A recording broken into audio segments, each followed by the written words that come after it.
Olá, eu sou Natanael de Souza. Nosso grupo vai abordar o caso envolvendo a propriedade do senhor João Roberto de Mello, nos termos de teorias, conceitos, efeitos e defesa da posse.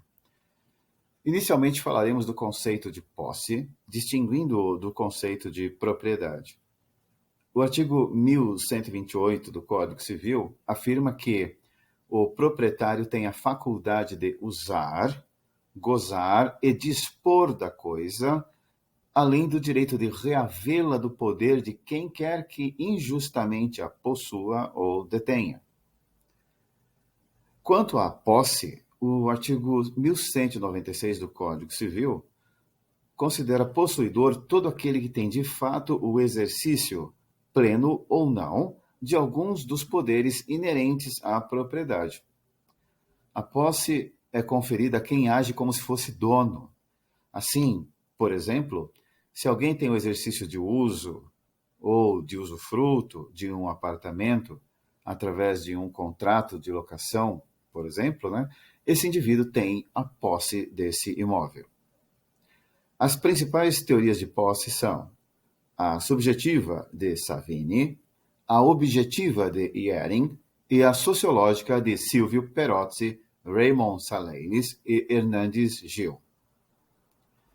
A teoria subjetiva de Friedrich Carl von Savini considera que quem tem a apreensão física da coisa, quem tem o corpus, e a vontade, a intenção de ser o proprietário, ou seja, ânimos, tem a posse.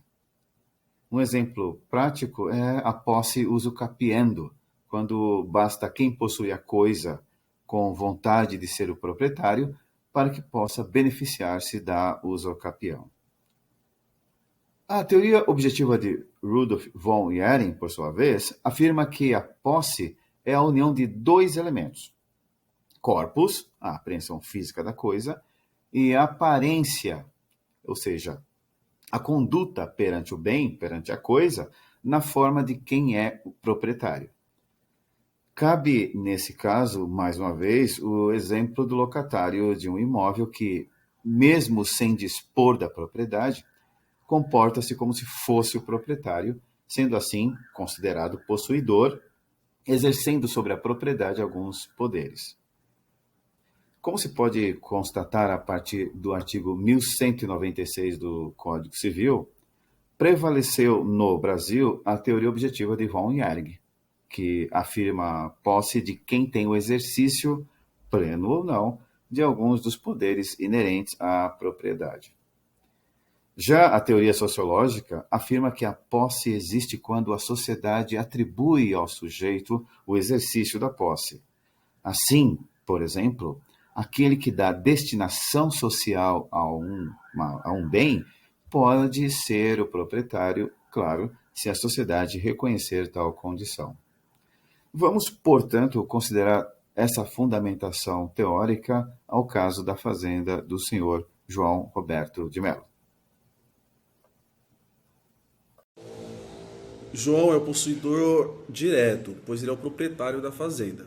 Já seu sobrinho Guilherme acaba se tornando possuidor direto, pois seu tio deixou a procuração para que ele possa estar fazendo a administração da sua fazenda, dos seus bens no caso, né? E os trabalhadores, aqui representados por Pedro, eles têm a posse injusta, pois foi adquirida clandestinamente esse pedaço de terra que eles adquiriram. Olá pessoal, tudo bem? Vamos apresentar a posse de boa-fé e a posse de má-fé.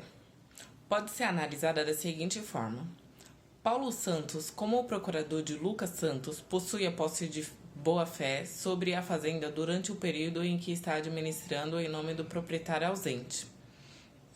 Ele atua de boa-fé ao exercer os poderes conferidos pela procuração para administrar a propriedade, paga os trabalhadores e toma a medida necessária para manter a fazenda funcionando de acordo com os interesses de Lucas.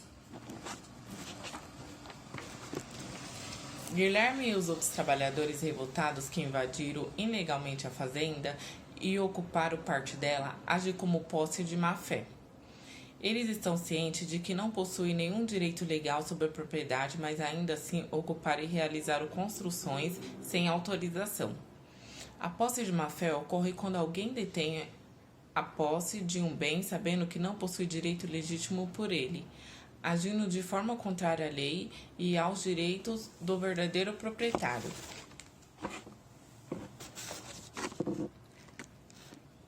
Paulo, representando Lucas, deve utilizar a posse de boa-fé como base para agir legalmente em nome do proprietário ausente.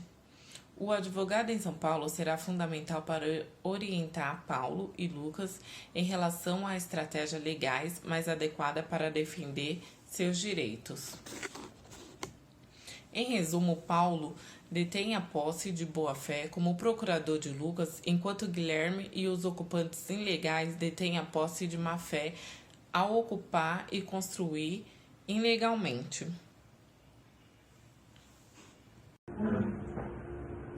Na posse violenta clandestina, o artigo 1200 do Código Civil diz: é justa a posse que não for violenta, clandestina ou precária. No caso estudado, 10 trabalhadores liderados por Pedro invadiram a fazenda e lá permaneceram, nos dizeres que é justo. Chega-se ao conceito que é posse injusta, pois possui alguns dos chamados vícios objetivos, quais sejam a violência, a clandestinidade e a precariedade.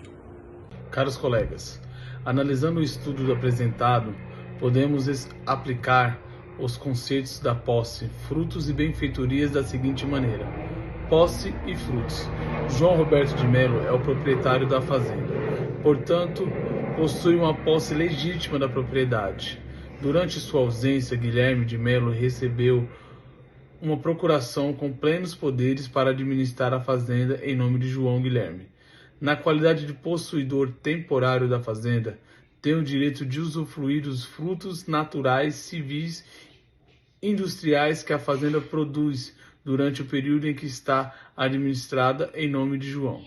Os frutos naturais, como colheitas de cana-de-açúcar e abacaxi, os frutos cíveis, como os rendimentos obtidos com exportações e os frutos industriais, como resultado do trabalho da fazenda, estão sob o direito de João Guilherme enquanto ele exerce a posse em nome de João.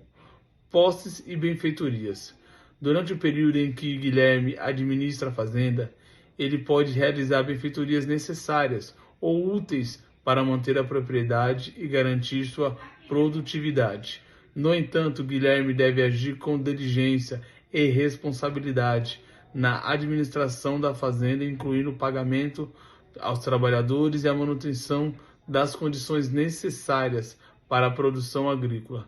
As benfeitorias realizadas por Guilherme durante a administração podem introduzir reparos na infraestrutura da fazenda, compra de equipamentos agrícolas e implantação de novas técnicas e cultivo.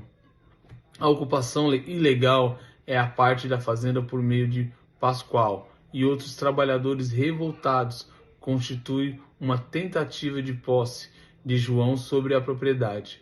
Os invasores causaram danos significativos à propriedade, destruindo áreas cultivadas de cana-de-açúcar e abacaxi, além de constituir casas em um celeiro sem autorização. João, por meio de seu representante legal, Guilherme, tem o direito de buscar a reintegração da posse da área ocupada ilegalmente, além de uma indenização pelos danos causados às benfeitorias executivas da sua fazenda. Sem mais. Obrigado. Oi, professor. Oi, gente, tudo bem?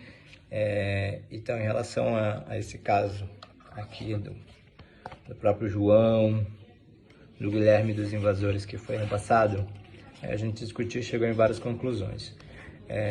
Eu estou tratando aqui da defesa dessa posse, né?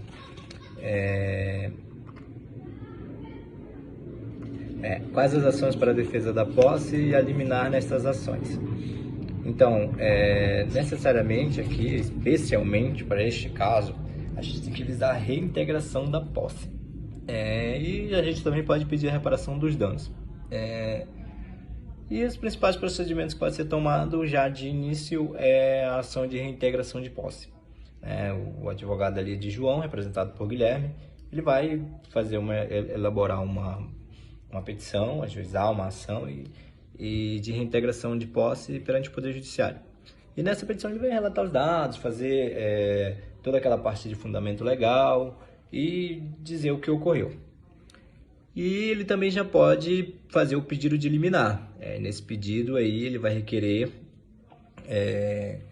de imediato que o juiz conceda a reintegração da posse da área invadida, enquanto o processo principal vai tramitar. A liminar ela é fundamental para garantir a eficácia, para impedir que os invasores permaneçam ilegalmente na propriedade. Então, se ele traz esse pedido de liminar, que também vai ser conhecido como tutela de urgência, que seria uma tutela de urgência, e aí logo em seguida ele vai recolher as provas documentais, vai juntar tudo isso ao processo, e documento de propriedade, etc. Segue o padrão burocrático do judiciário. Aí depois vai ter citação dos ocupantes, etc. E ele também pode entrar com uma ação de indenização por danos. Claro, vai ser uma petição inicial separada, além da reintegração de posse, uma de ação de indenização por danos. Até porque ele teve um certo prejuízo, na destituição do cultivo e a construção legal de casa lá, que vão ser o celeiro. Aí ele vai pedir um pedido de tutela antecipada, ou uma liminar, da mesma forma, para reparar os danos emergenciais, como ressarcimento dos prejuízos financeiros causados por toda essa destruição. Dentro disso tem outros procedimentos adicionais, mas basicamente até decorrer a tramitação do processo é isso.